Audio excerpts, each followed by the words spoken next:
നമ്മളെല്ലാവരും കാണുന്ന സിനിമകളെല്ലാം പല ആളുകളും എഴുതിയുണ്ടാക്കിയ കഥകളാണ്. എന്നാൽ നമ്മൾ ആരും അറിയാതെ നമ്മുടെ ചുറ്റുമുള്ള പല ആളുകളെയും പല സംഭവങ്ങളെയും നമുക്ക് പെട്ടെന്ന് പിടികിട്ടാത്ത രീതിയിൽ ഇൻഡയറക്ട്ലി സിനിമകളിൽ കാണിക്കുന്നുണ്ട്. അത്തരത്തിൽ നമ്മൾ ഒട്ടും പ്രതീക്ഷിക്കാത്ത ആളുകളെയും സംഭവങ്ങളെയും ഇൻഡയറക്ട്ലി കാണിച്ച ചില സിനിമകളെ കുറിച്ചാണ് പറയാൻ പോകുന്നത്.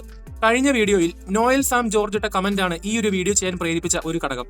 അതുകൊണ്ട് വീഡിയോ പൂർണ്ണമായി കാണാൻ ശ്രമിക്കുക. നിങ്ങളുടെ അഭിപ്രായങ്ങൾ കമന്റ് ബോക്സിൽ രേഖപ്പെടുത്തുകയും ചെയ്യുക.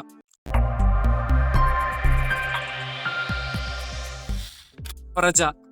2001 ജോഷി മോഹൻലാൽ സിനിമയാണ് പ്രജ. സിനിമയിൽ വളരെ കുറച്ചു നേരമുള്ള കഥാപാത്രമാണ് പൊന്നമ്മ ബാബുവിന്റെ ഗിരിജ. ഈ സിനിമ കണ്ടപ്പോൾ നിങ്ങൾ ആരെങ്കിലും പൊന്നമ്മ ബാബുവിന്റെ കഥാപാത്രത്തിന്റെ പ്രത്യേകത ശ്രദ്ധിച്ചിട്ടുണ്ടോ? സംഭവം വേറൊന്നുമല്ല, രാഷ്ട്രീയക്കാരിയായ പൊന്നമ്മ ബാബുവിന്റെ കഥാപാത്രം വാസ്തവത്തിൽ മറ്റൊരു രാഷ്ട്രീയ പ്രവർത്തകയെ ഉദ്ദേശിച്ച് എഴുതിയിട്ടുള്ളതാണ്. അത് മറ്റാരുമല്ല, മുൻ കേരള മുഖ്യമന്ത്രിയായിരുന്ന കരുണാകരന്റെ മകൾ പത്മജയാണ്. കാരണം ഈ സിനിമ ഇറങ്ങിയ വർഷം 2001 ആണ്. പൊന്നമ്മ ബാബുവിന്റെ ഗിരിജ എന്ന കഥാപാത്രം ടൂറിസം ഡിപ്പാർട്ട്മെന്റ് പ്രവർത്തകയാണെന്ന് കാറിന്റെ ബോർഡ് സൂചിപ്പിക്കുന്നുണ്ട്. 2000-2001 കാലഘട്ടത്തിൽ പത്മജ ടൂറിസം ഡെവലപ്മെന്റ് കോർപ്പറേഷന്റെ ചെയർപേഴ്സൺ ആയിരുന്നു. അതുമാത്രമല്ല, സിനിമയിൽ പൊന്നമ്മ ബാബു ആഡംബരത്തോടെ വളരെ വില കൂടിയ വസ്ത്രങ്ങൾ ധരിച്ചാണ് വരുന്നതെന്ന് കാണിക്കുന്നുണ്ട്. ഇത്രയധികം പട്ടുസാരികളുള്ള ഒരു പെങ്കൊച്ചും ഇന്നേ വരെ പൊളിറ്റിക്സിൽ വന്നിട്ടില്ല പത്രക്കാരുടെ. എന്നാൽ യഥാർത്ഥ ജീവിതത്തിൽ പത്മജയ്ക്ക് സ്വന്തമായി TV പ്രൊഡക്ഷൻ കമ്പനിയും മറ്റു വലിയ ബിസിനസ്സുകളുമുള്ള വലിയ ആഡംബര ജീവിതമായിരുന്നു. അതോടൊപ്പം രാഷ്ട്രീയത്തിലെ തന്റെ അച്ഛനും സഹോദരനും തമ്മിലുള്ള പ്രശ്നത്തെക്കുറിച്ച് പൊന്നമ്മ ബാബു പറയുന്നുണ്ട്. പ്ലീസ്, അല്ലെങ്കിൽ തന്നെ തന്തയ്ക്ക് പാലം മരിക്കുന്ന മക്കളെ കുറിച്ച് ഒരു അച്ഛനും പറയാനില്ല ഗിരിജയ്ക്ക്. ഇത് കരുണാകരനും മകൻ മുരളീധരനും തമ്മിലുള്ള പ്രശ്നമാണെന്ന് സൂചിപ്പിക്കുന്നു. പ്രത്യേകിച്ചും കരുണാകരൻ ഹൈക്കമാൻഡിനെ കണ്ട് മുരളീധരന്റെ പാർട്ടിയിലേക്കുള്ള തിരിച്ചുവരവും അന്നുണ്ടായ പ്രശ്നവുമെല്ലാം ഈ സിനിമയിൽ കളിയാക്കിയ സ്വരത്തിൽ രഞ്ജി പണിക്കർ എഴുതിയിട്ടുണ്ട്. വന്ന് കൂറ കപ്പലിൽ കാണാൻ പോണമല്ലേ അച്ഛൻ ഹൈക്കമാൻഡിനെ കാണാൻ പോണേ. FIR. 1999 ഷാജി കൈലാസ് സുരേഷ് ഗോപി സിനിമയാണ് FIR. സിനിമയിൽ ജനാർദ്ദനൻ കേരള മുഖ്യമന്ത്രിയാണ്. പേര് VK നായർ. ഇത് മുൻ മുഖ്യമന്ത്രിയായിരുന്ന സാക്ഷാൽ EK നായനാരുടെ റെഫറൻസ് ആണ്. ജനാർദ്ദനന്റെ കണ്ണൂർ സംസാര ശൈലിയും വസ്ത്രധാരണ രീതിയും കണ്ണടയുമെല്ലാം EK നായനാരുടെ റെഫറൻസ് ആയിരുന്നു. സംഭവം അതല്ല പറയാൻ വന്നത്. സിനിമയിൽ KPAC അസീസ് അവതരിപ്പിച്ച ജോൺ വർഗീസ് എന്നൊരു പോലീസുകാരനുണ്ട്. ഒരവസരത്തിൽ മുഖ്യമന്ത്രിയായ ജനാർദ്ദനൻ KPAC അസീസിന്റെ കഥാപാത്രത്തെക്കുറിച്ച് ഒരു ഡയലോഗ് പറയുന്നുണ്ട്. ക്രിസ്തുമസിന് പോലും പള്ളി പോകാത്ത തെണ്ടി മലയാള മാസം 1-ാം തീയതി ആകുമ്പോൾ ഗുരുവായൂർ കിടന്ന് തിരിഞ്ഞു കളിക്കുന്നത് കാണാം. ഇവിടെ അദ്ദേഹം KPAC അസീസിന്റെ കഥാപാത്രം എല്ലാ മലയാള മാസം 1-ാം തീയതി ഗുരുവായൂർ അമ്പലത്തിൽ പോകുന്നുണ്ടെന്ന് പറയുന്നുണ്ട്. ഇത് വെറുമൊരു ഡയലോഗല്ല, പകരം യഥാർത്ഥ ഒരു സംഭവത്തെ ആസ്പദമാക്കി പറഞ്ഞ ഒന്നാണ്. മുൻ മുഖ്യമന്ത്രിയായിരുന്ന K കരുണാകരൻ എല്ലാ മലയാള മാസം 1-ാം തീയതി മുടങ്ങാതെ ഗുരുവായൂർ അമ്പലത്തിൽ പോകുമായിരുന്നു. ഇതെല്ലാവർക്കും അറിയാവുന്ന ഒരു കാര്യമാണ്. കരുണാകരന്റെ ഈ ഒരു ശീലമാണ് എഴുത്തുകാരനായ ഡെന്നിസ് ജോസഫ് FIR എന്ന സിനിമയിൽ ആ ഒരു ഭാഗത്ത് ഉപയോഗിച്ചിട്ടുള്ളത്. എന്നാൽ ഇതൊരു വ്യക്തിയെ കളിയാക്കുന്നതല്ല, പകരം കരുണാകരന്റെ ആ ഒരു വെറൈറ്റി ശീലം മാത്രം എടുത്ത് തിരക്കഥയിൽ ഉൾപ്പെടുത്തി എന്നേ ഉള്ളൂ. ഉദയനാണ് താരം. 2005 റോഷൻ ആൻഡ്രൂസ് മോഹൻലാൽ ശ്രീനിവാസൻ സിനിമയാണ് ഉദയനാണ് താരം. മലയാള സിനിമയിലെ ഒട്ടുമിക്ക എല്ലാ ആളുകളെയും അവരുടെ പ്രവർത്തനങ്ങളെയും ഈ സിനിമയിൽ ശ്രീനിവാസൻ കളിയാക്കിയിട്ടുണ്ട്. അതിൽ അധികമാരും അങ്ങനെ ശ്രദ്ധിക്കാതെ വിട്ടുപോയ ഒരു സംഭവമാണ് ശ്രീനിവാസന്റെ വിദേശ കച്ചവടം. സിനിമയിലെ ഒരു ഭാഗത്തായി ശ്രീനിവാസന്റെ സൂപ്പർ സ്റ്റാർ സരോജ് കുമാർ പൊറോട്ടയും പപ്പടവും ഗൾഫ് രാജ്യങ്ങളിലേക്ക് കയറ്റി അയക്കുന്നതിനെ കുറിച്ച് പറയുന്നുണ്ട്. അന്ന് നമ്മൾ പൊറോട്ടയും പപ്പടവും ഗൾഫിലേക്ക് എക്സ്പോർട്ട് ചെയ്തിരിക്കും. എന്നാൽ നിങ്ങൾക്കറിയാമോ, ഇത് വാസ്തവത്തിൽ മോഹൻലാലിനെ കളിയാക്കിക്കൊണ്ടാണ് അദ്ദേഹം എഴുതിയിട്ടുള്ളത്. കാരണം 2004 super star Mohanlal taste buds എന്നൊരു കറി പൗഡർ ബ്രാൻഡ് തുടങ്ങിയിരുന്നു. മിഡിൽ ഈസ്റ്റിലെ ഏറ്റവും വലിയ രണ്ടാമത്തെ കറി മസാല ബ്രാൻഡ് ആയിരുന്നു മോഹൻലാൽ ടേസ്റ്റ് ബഡ്സ്. 300ഓളം വ്യത്യസ്ത പ്രോഡക്റ്റുകൾ ഈ ബ്രാൻഡിന്റെ കീഴിലുണ്ടായിരുന്നു. പിന്നീട് 2007 ഈ ബ്രാൻഡ് ഈസ്റ്റേൺ കറി പൗഡറിന് വിറ്റു.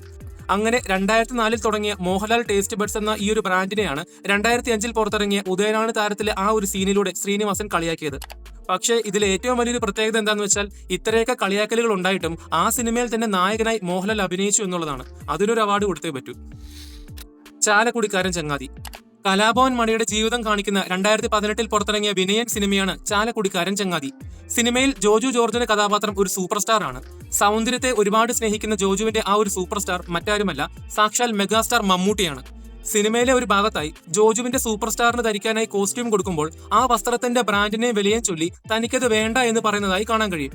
കള്ള് മതി, പക്ഷെ നല്ല ബ്രാൻഡ് എടുത്തിട്ട് ഡള്ളാക്കുന്നല്ലേ ഉള്ളൂ അല്ലേ? പ്രശ്നം അറിയില്ലേ? ഇത് ഞാനിടേണ്ടതല്ലേ?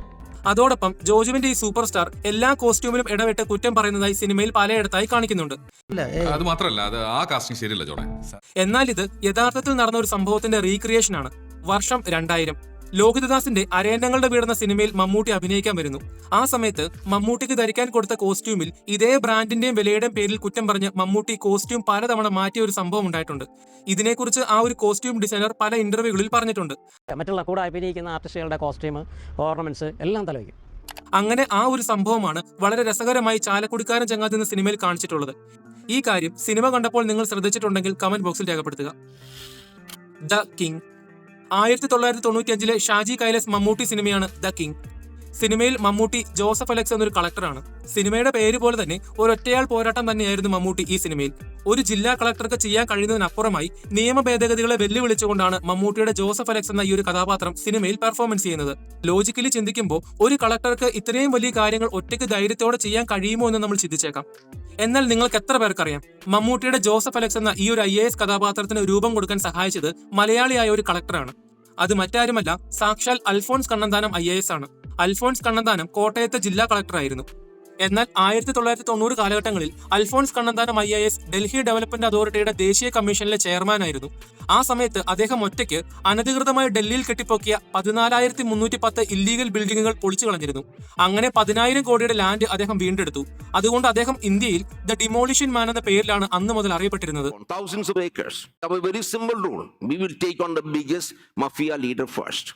പക്ഷേ ഇതെല്ലാം ചെയ്യുമ്പോഴും അദ്ദേഹത്തിന് അധികാരികളുടെയും അല്ലാത്തവരുടെയും ഒരുപാട് ഭീഷണി ഉണ്ടായിരുന്നു. വെറുതെ കളക്ടറായി ഓഫീസിലിരിക്കുന്നതിന് പകരം പുറത്തേക്ക് ഇറങ്ങി കളിച്ച വ്യക്തിയാണ് അൽഫോൺസ് കണ്ണന്താനം. 90കളിൽ അൽഫോൺസ് കണ്ണന്താനം എന്ന കളക്ടർ ചെയ്ത ഈ ഒരു ധീരപ്രവൃത്തി കണ്ട് ഇഷ്ടപ്പെട്ടിട്ടാണ് ഷാജി കൈലാസും രഞ്ജി പണിക്കരും മമ്മൂട്ടിയെ ഒരു കളക്ടറാക്കി ഈ ഒരു രീതിയിൽ സിനിമയിൽ പ്രതിഷ്ഠിക്കാമെന്ന് തീരുമാനിക്കുന്നത്. അങ്ങനെ ദ കിങ് എന്ന സിനിമയുണ്ടായി. പിന്നെ അൽഫോൺസ് കണ്ണന്താനം അവിടെ സൂപ്പറായിട്ട് അയാൾ ഇറങ്ങി കളിച്ചത് ആർട്ടിക്കിൾസ് വന്നിട്ടുണ്ട്. ഇത്രയും നാൾ നമ്മൾ കണ്ട മമ്മൂട്ടിയുടെ ജോസഫ് അലക്സ് IAS എന്ന കഥാപാത്രത്തിന് പിന്നിൽ അൽഫോൺസ് കണ്ണന്താനമായിരുന്നു എന്നുള്ളത് നിങ്ങൾക്കറിയാമായിരുന്നെങ്കിൽ കമന്റ് ബോക്സിൽ രേഖപ്പെടുത്തുക. ലയൺ. 2006 പൊളിറ്റിക്കൽ ത്രില്ലർ മൂവിയാണ് ജോഷി സംവിധാനം ചെയ്ത ദിലീപ് സിനിമയായ ലയൺ. സിനിമയിൽ സൈജു കുറുപ്പ് അവതരിപ്പിച്ച പ്രസാദ് എന്ന UP സ്കൂൾ മാഷിനെ സ്കൂളിൽ വെച്ച് ഗുണ്ടകൾ വെട്ടിക്കൊലപ്പെടുത്തുന്നതായി സിനിമയിൽ കാണിക്കുന്നുണ്ട്. എന്നാൽ സൈജു കുറുപ്പിന്റെ ആ ഒരു കഥാപാത്രം യഥാർത്ഥത്തിൽ ജീവിച്ചിരുന്ന ഒരു വ്യക്തിയാണ്.